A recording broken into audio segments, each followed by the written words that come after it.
Hey friends, welcome back to my channel. My name is Ty and this is Reality Table Talk. I'm here to share my thoughts and opinions on the latest episodes of the reality shows we all love to watch. And y'all, I am back with the new review for the Never Ever Mets Season 2, Episode 2. Before I get into this review, I want to remind y'all to make sure that you comment down below. And if you dig this video, like, share, and subscribe. If you are new here, welcome to my channel.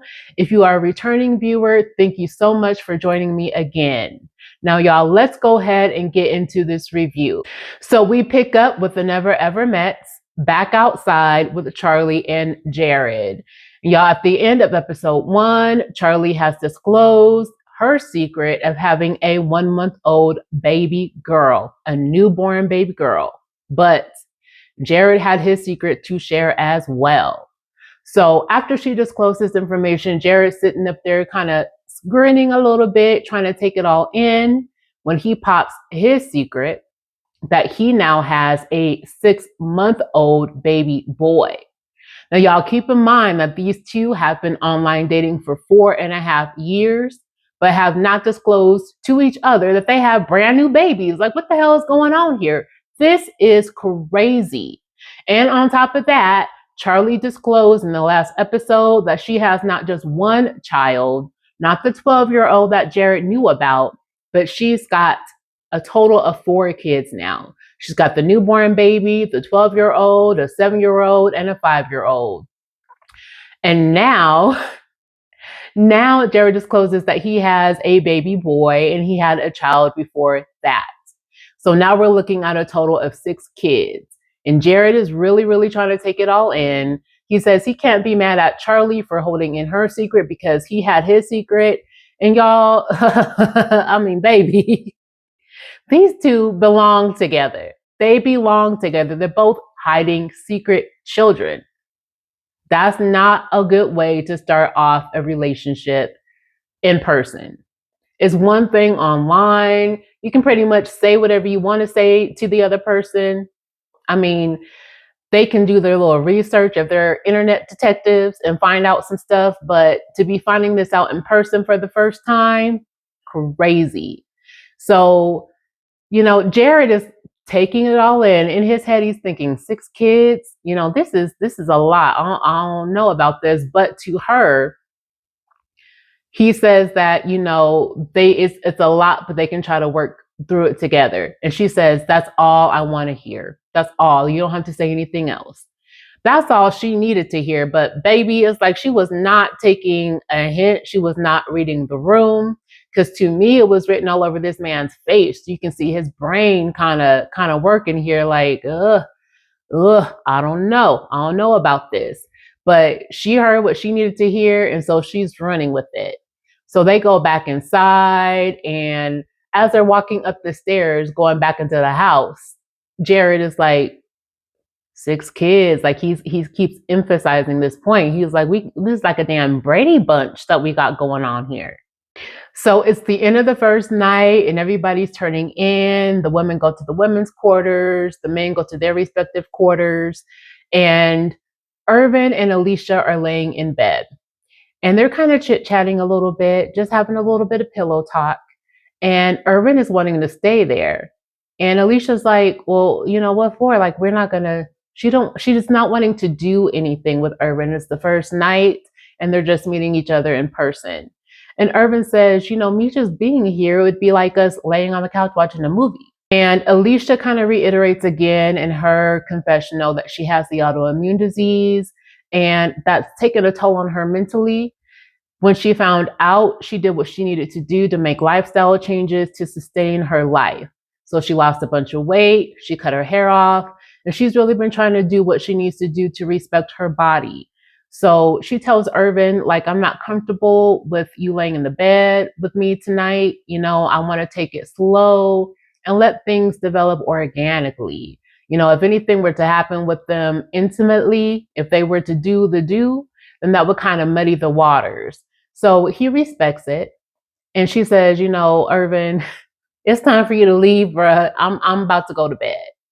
So again, he respects it and he leaves and everybody turns in for the night. But somebody told Irvin, don't use up all that lotion. I don't think he's going to be using any lotion this night here. So it's the next day. Everybody's getting up, getting their breakfast, saying good morning to one another. And Charlie and Jared are out on the couch in the living room. Jared has on his hoochie daddy shorts and he's laying there just chilling. And Charlie goes and sits next to him and joins him. And they kind of chit chat about what they disclosed to one another the night before about the secrets and the babies and the children and all of that, y'all. Charlie asked Jared if he's okay with her telling the rest of the couples there about their kids. And Jared says, well, now that the secret's out, I guess it's cool. And Charlie says, well, I'm almost slipped up this morning talking about my kids and it's burning a hole in me and I don't want to keep this secret in any longer. So Jared seems to be okay with it to her face. But again, I feel like Charlie's not reading the room here. He's really not comfortable with it. And quite frankly, I don't see a need to tell everybody your business. Like, it's none of their business. Sooner or later, people are going to find out. But, this is the second day. So why don't y'all take the time to just kind of get to know each other? And then, maybe down the line, after y'all been there a week, y'all got 3 weeks. After y'all been there a week or two, then maybe tell each other or tell the other couples what their deal is. But I don't see the need to tell them now. So the host, Taronda, is waiting out on the lawn for the couples to join her. So the Never Ever Mets pile out. They all sit down. And Taronda is telling them what the deal is for the day, what they're going to be doing. Now, she starts off letting them know that the intimacy suite is back for season 2. The boom boom room is open and ready for business. So y'all don't have to go in the showers to do the do. So right here, she's pretty much calling out Cinco and Jay. As we saw in the previous episode, they went ahead and got busy and got to it in that shower. So Alexis is like, oh, so that's what all those towels were in the dryer for? And Taronda's like, oh, no, baby, don't go touching the towels. Don't do that. Don't do that. Taronda also tells all of the couples that while they are there, they will all be responsible for cooking a meal for the other couples. And this is just to kind of see how they work together, how they can get along in the kitchen and doing something as a couple together. But right now, the first activity is underway. So she tells everybody to go upstairs and change into their bathing suits. And not everybody is down for it. Ty is excited to strip down. His girl, Brittany, is not. She says that she's not really comfortable with her body ever since she had her son. So now everybody gets into their bathing suits. They meet back downstairs on the lawn and they find out the activity for the day is body painting. So the purpose of this body painting activity is to garner the consent of the other person to make sure that they're comfortable with their partner touching them in certain places and exploring different areas on their body.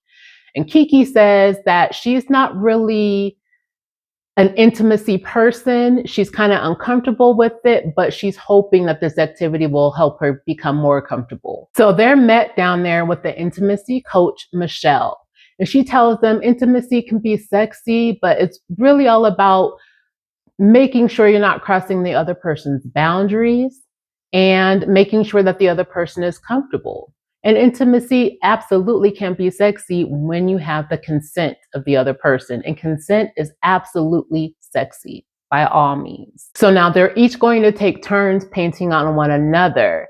So Charlie paints on Jared first, and she is loving her canvas. Brittany paints on Ty. Alicia paints on Irvin. Clay is painting on Tatiana, and Kiki is painting on Brandon. And Brandon absolutely loves it. It makes him feel submissive, and he likes the way that she's asking about touching him here, touching him there. It's really starting to turn him on. Now, Alexis is the one painting on Chris first. And honey, child, Alexis is a whole hot ass mess. She's not asking Chris for consent to do anything. This woman is putting her hands all down his shorts. She's touching all over his behind. She's putting handprints on his butt and on his front part. And he's like, you're supposed to be asking me for consent. And she just laughs it off. But I can tell Chris is not really comfortable with this. And in his confessional, he says that Alexis is being controlling. And I can see that. And Alexis needs to read the room. Like, this lady is being so aggressive with this man. That's a turn off for him. And just looking at this, it's just a whole hot ass mess for me. It's like, girl, go handle your business, with yourself, and then come back down when you're a little bit more less sexually pent up. Because it's like she's trying to get it on with this man on this lawn, and this is not the purpose of this activity. So now the time is up, and the painters have to explain what they painted on their partners. Jay drew a tree on Cinco because it represents him wanting to have a family and wanting kids. Brittany drew some flowers on Ty because he's always complimenting her, telling her how pretty she is. And she also drew the eye of Ra on his chest because that represents strength, and she sees him as being a strong man. Alexis wrote her name all over Chris's chest, talking about she was displaying ownership. Girl, for real, you are not his owner. You do not own this man. This is supposed to be your partner. You've got your handprint all over his man part, all over his behind. He was not digging it at all. Michelle asked Alexis, did you ask for consent? And Chris is like, she didn't ask me for consent for anything. So Michelle takes this time to reiterate that the whole purpose of this activity is to make sure that you get your partner's consent before you start touching all over him, and make sure that it's cool and that you're not crossing any boundaries. Now, I like me some Taronda here. She asked Alexis, are you used to having your way? And she says, yes.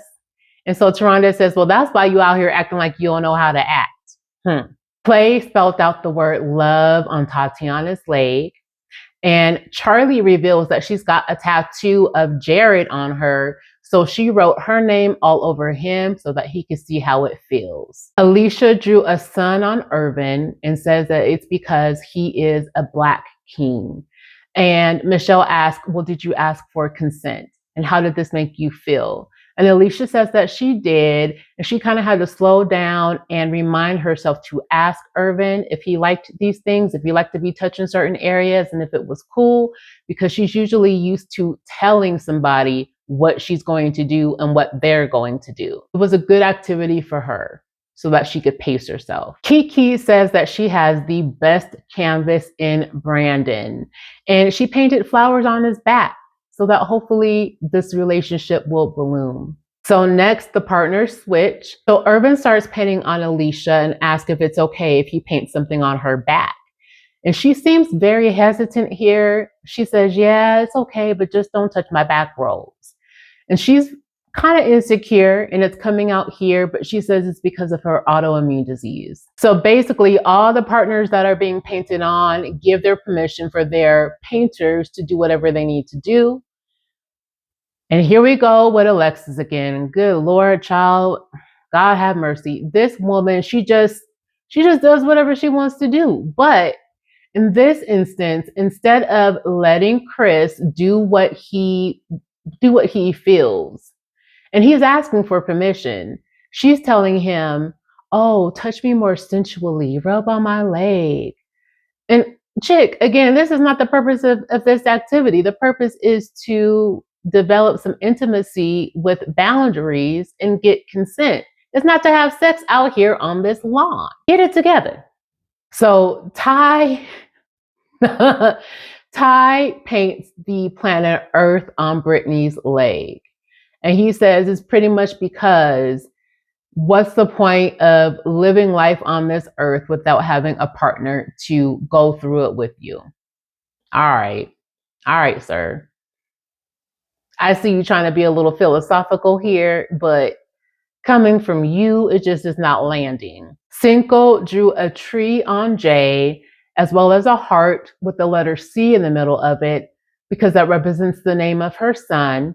And then he also wrote out her son's nickname. And that scored a lot of points with Jay. Now, Chris, I got to give it up to Chris. He knows how to make his point known. He drew a big old stop sign, a big old stop rectangle on Alexis's back because he wants her to stop. And in his confessional, he says he drew that because he knows Alexis is controlling, is coming out in this activity. And so he wanted to let her know to stop. And he's very pleased with what he did. And now, Chris, this is a little petty, but bruh, I don't blame you. Unfortunately, I still don't think this woman is going to get the hint. Tatiana spelled out the word growth on Clavacier's chest and says it's because he's always growing. And Michelle asked if she got consent. And Clay says that she did, that Tatiana did, but she did not need it.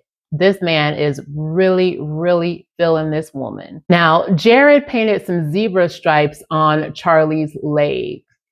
He says that in high school, Charlie always had to let people know that she is biracial. She is Black and white because she doesn't appear to be biracial. She looks like she is just straight up white. He also spelled out the word queen on her because he says that Charlie is his Black queen.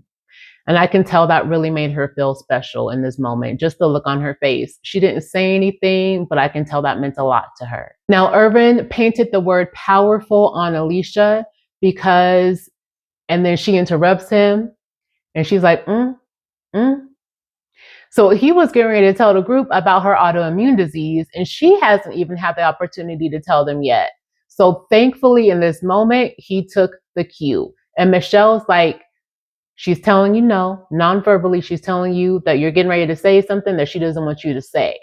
So he backs it up and he just says she's powerful because she's got a lot of strength in having to have a lot of power to go through some of the situations that she's dealing with.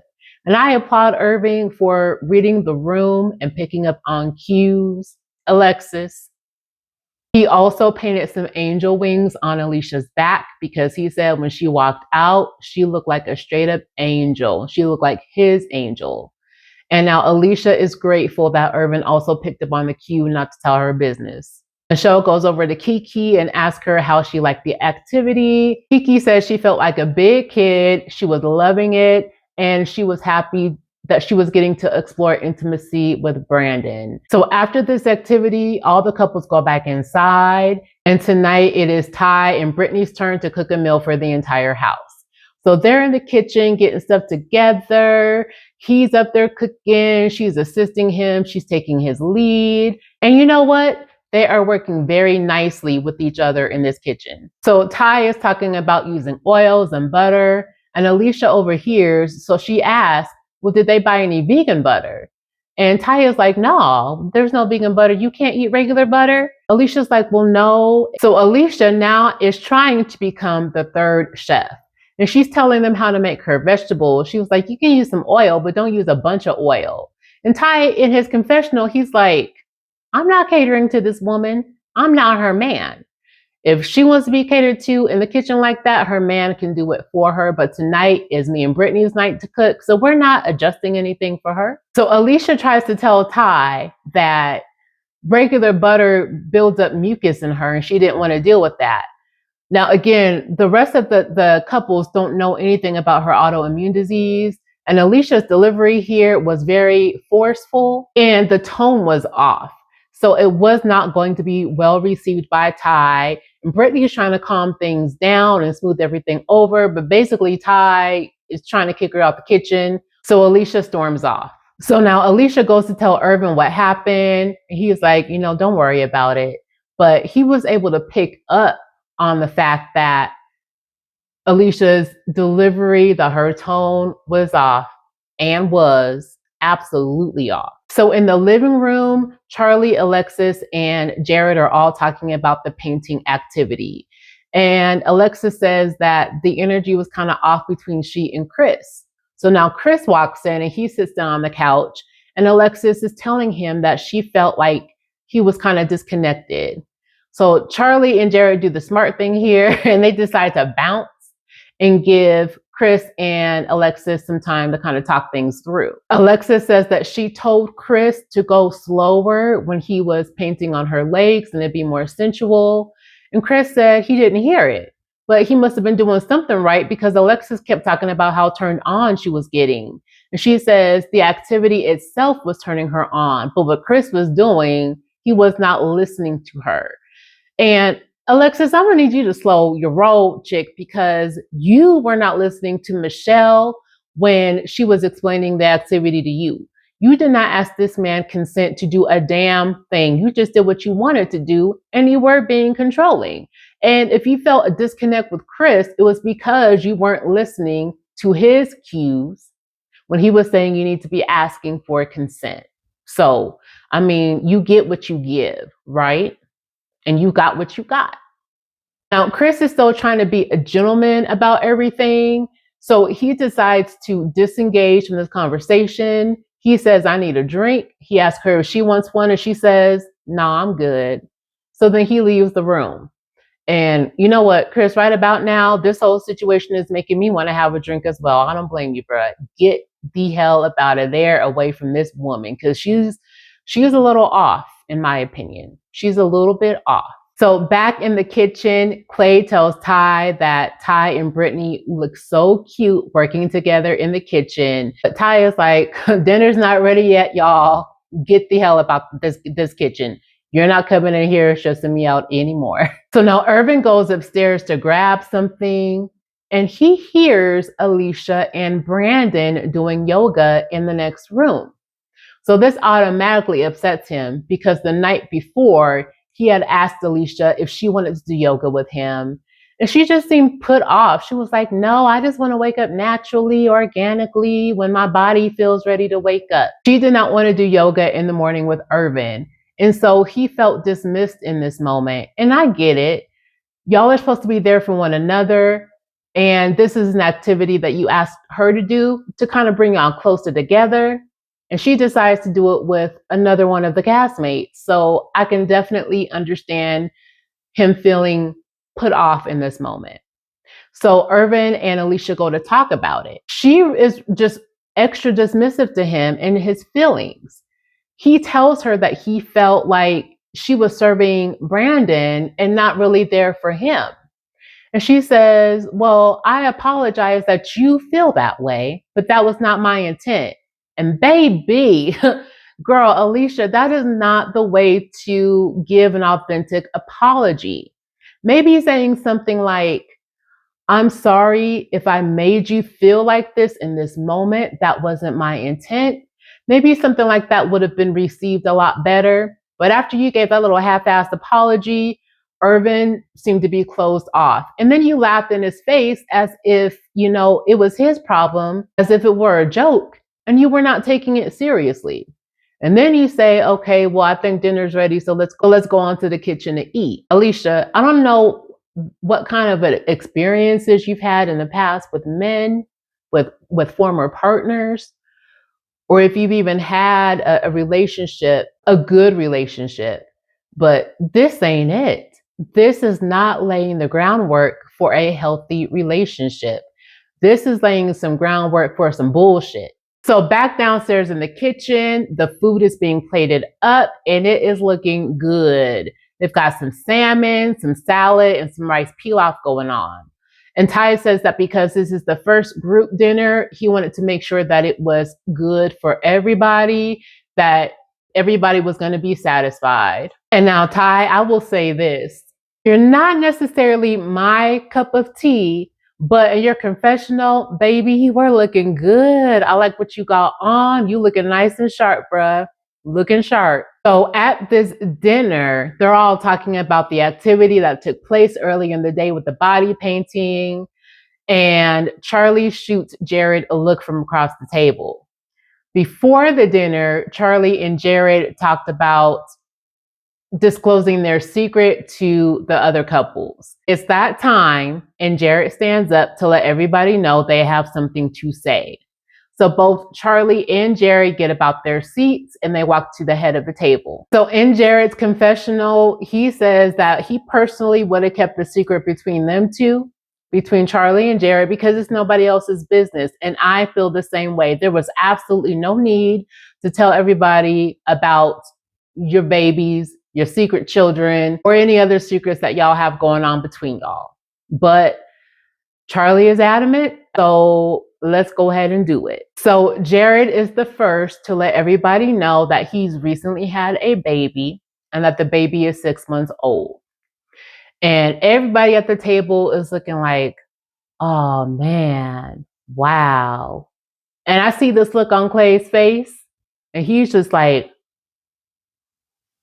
kind of taken back a little bit, but there's also a little bit of a smirk there.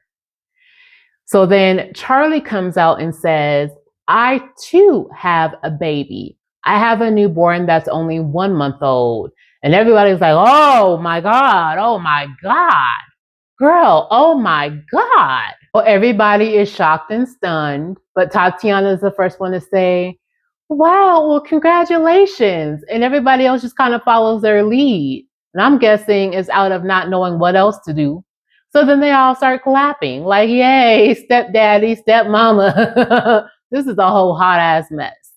But then Charlie goes to reveal that she's had another secret. Jared only knew about one of her children, but that she actually has a total of 4. And she tells the other couples that when she dips off and she disappears for a while, it's because she's going to pump. Now, girl, again, I don't think everybody needed to know all of that. Like, your business is your business. You don't have to tell everybody. Charlie absolutely feels more comfortable that everybody knows now. And she says, this is the reaction that I was hoping for. So she's happy. Jared is standing up there grinning. But I don't know how happy he is about the secret being out. And I don't know how happy he is about potentially being a stepdaddy to 4 extra kids. And it was at this point that the claps and the cheering stopped. Everybody is looking like, whoa. I mean, people are covering their faces. If they had some tea to sip, they would have been sipping on their tea, child. Like, they don't know how to take this. And in Chris's confessional, he says, this man has 2 kids of his own, and now there's 4 other kids to think about. There's no way that Jared is ready for this. And baby, if he did not hit the nail on the head with this one. In Alexis's confessional, she says that she was shocked, but it appears that Charlie and Jared are made for one another because they both hide in secret kids and hide in secret lives, probably got secret spouses, secret homes. There's just secrets all over the place. Ain't no little secrets. You are my little secret, and that's how we should keep it. Nah, they ain't take no cues off of Escape, and they should have here. So now Jared says that Charlie is his best friend. There's not really much that she can tell him that would make him back away, and he loves her, so they're going to work through it. And if Jared ain't the biggest actor, sir, the look on your face says it all. I don't care what's coming out your mouth. I can tell you are not down for this whatsoever. So what's the agenda here? What's the real reason that you are pretending with Charlie to be cool with this? What's your goal, sir? That dimple ain't fooling me. So Ty comes out with his joke. This man, can you be serious for a minute other than when you in the kitchen cooking and going off on people for coming in the kitchen and stressing you out? But he makes the joke and he says, oh, Jerry, you looking lighter already. And you just ate. Ha, ha, ha, ha, ha. Ty, I don't know what it is with you and your humor, but some of these jokes, they're just not landing the way that you think that they are, sir. They're just not. In another room, Brandon, Kiki, Cinco, and Jay are all talking about what they just found out. They're up there playing pool, and Cinco goes over to Jay and is like, that is crazy. 4 kids? 4 kids? What you gonna do with 4 kids? So Kiki and Jay are looking at each other like, girl, whew, that's a lot. Jay is like, so what did she apply for the show? Pregnant? Must have.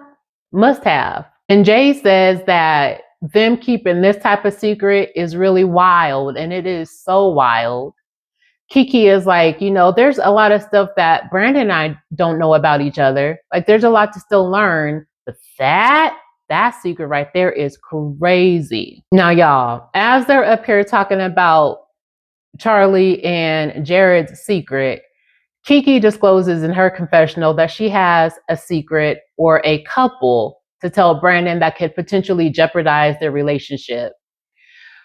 I don't know if this season is going to be worse than last season with all of the deception and the lies. There's just so many secrets coming out here. Just about damn near everybody on this cast seems to have a secret. What is up with y'all and these secrets? Can we just stop with the secrets and can we just be real and honest with one another? So now in Tatiana's confessional, she's saying that she's so happy that she and Clavassier are getting along so well. And things really seem to be progressing with them at a good pace. So she decides to go to the boom boom room with Clay just so that they can have some one-on-one time with each other. They can stretch out on a bed that's not a twin size bed and be comfortable. They can chit chat, give each other massages. And now she makes it clear that she is not trying to have sex with this man this night. And he's cool with that. They go to the intimacy suite, the boom boom room, and they get comfortable and cozy and start talking about what Charlie and Jared just shared with them about the kids. Tatiana asked Clay what he would do in that situation. And if he had any secrets or anything like that, if he had something to tell her, if he would tell her. And he says, I don't know what I would do in that situation. And if I do have something that's very sensitive like that to tell you, I would have to make sure that the timing is right. Now, this fool, in his confessional, he says that he's got some secrets that he needs to tell Tatiana. Here we go again with the secrets. That's the theme for this whole episode. That's the theme for this whole show. In his confessional, this fool discloses that he too has a newborn baby. You know what? I knew I saw something on his face when Charlie and Jared were sharing their secret about their newborn kids. I knew I saw something like he was sitting back there looking like, wow, well, damn, do they know about me and my baby? Like, I just saw it. It was written all over his face. So he feels that when he tells Tatiana this secret, she's not going to receive it well. Bruh, you might as well open up a psychic business because you're absolutely right. I don't think she's going to receive it well at all. Tatiana has a very sweet disposition, but I feel like something like this could very well end their relationship. So Chris asked Jared to go outside and ask his opinion on the whole Alexis situation, with Alexis saying that she felt disconnected. So Chris says, I grew up with a total of 9 step-parents combined.